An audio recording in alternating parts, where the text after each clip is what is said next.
very happily with Peter Gizzi and Liz Willis, and we have a poem by Larry Eigner called From the Sustaining Air. Liz is going to read it, and then we'll talk about it for 5 minutes. Great. From the sustaining air, fresh air, there is the clarity of a shore and shadow, mostly brilliance, summer, the billows of August. When, wandering, I look from my page, I say nothing. When asked, I am, finally, an incompetent after all.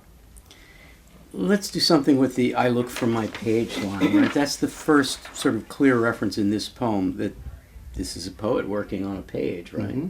So it's a meta poem. It's a poem about writing. Peter, what happens when you read that line? When wandering, I look for my page. I mean, page does a couple of things. It's the materiality of paper. It's the poet's tool, but it's also, I think, of the word to be paged, or a page. And so when wandering, I look for my page. It's the wandering in the page that makes me think of it something that could be,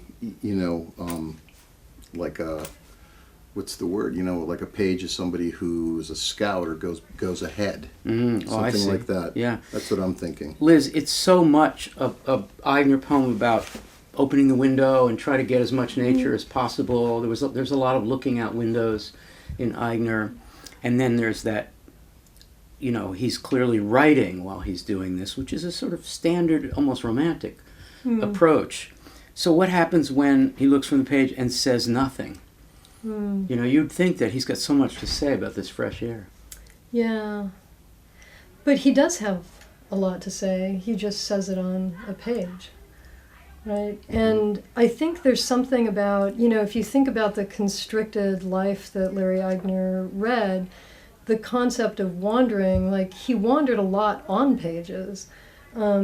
So for me, the wandering is the wandering of the mind, as well as the wandering through imaginary and real landscapes. So I hear the page as not just the page he's either writing or reading from, but the page that is the text of the world that he's reading as he wanders, which includes the clarity of a shore. I mean, think about like clarity as a quality of writing, which, his work has so much clarity to it. And here it sounds like an aspect of a vision of a landscape, but it's absolutely both at the same time. Peter, yeah, that is amazing. When I get to when asked, I feel a negative coming in. Eigner is a poet of great volition, which is extraordinary given his physical limitations. Mm-hmm. So I say nothing when asked. I read that as when people want me to do this, I don't say anything. Right. But I wasn't asked most of the time. Do you read it that way? I say nothing when asked. Well, the I say nothing is also part of what, poetry, it's one of the ways in which poetry enacts reality, that it has not, like there's the famous Auden poetry makes nothing happen. There is that in here, isn't there? Or Dickinson's, nothing is the force that renovates the world. Right. So I say nothing, that's a loaded term for a poet. And when asked, asked by who? That's the ambiguity. Yeah. I think it's the poet speaking also to himself in this moment. I say nothing when asked. And then I am finally an incompetent after all. Which is, terribly bitter and ironic and angry. Right, Liz? Yeah.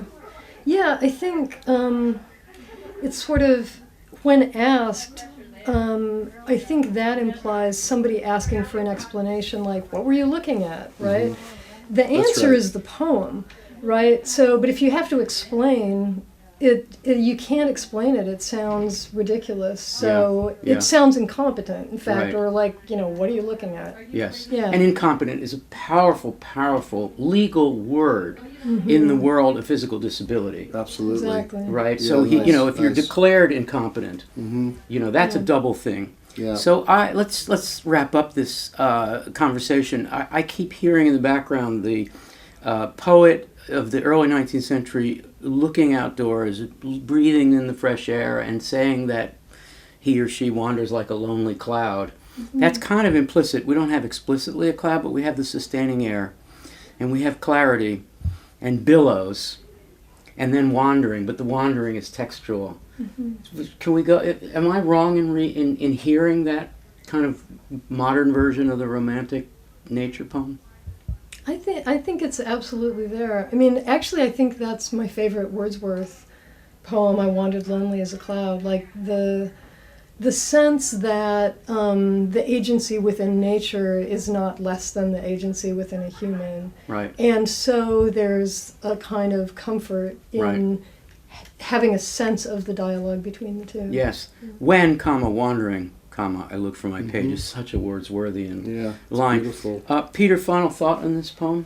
I think you like this poem. I love, this is one of my favorite poems of Eigner, even though I can't speak to it and I'm incompetent in some way, because I think it kind of says and enacts this feeling of just being and being present to the world and being present to the imagination. But what I really love is, what I love about Eigner and what is so powerful about his poems, that they're made out of what all poems are made out of in time. It's like it's a timelessness. It's like poems are made out of air, out of shores, out of billows, out of pages, out of, nothing. And there's a real timeless quality to almost everything that he writes. Yeah. Liz, final thought on this?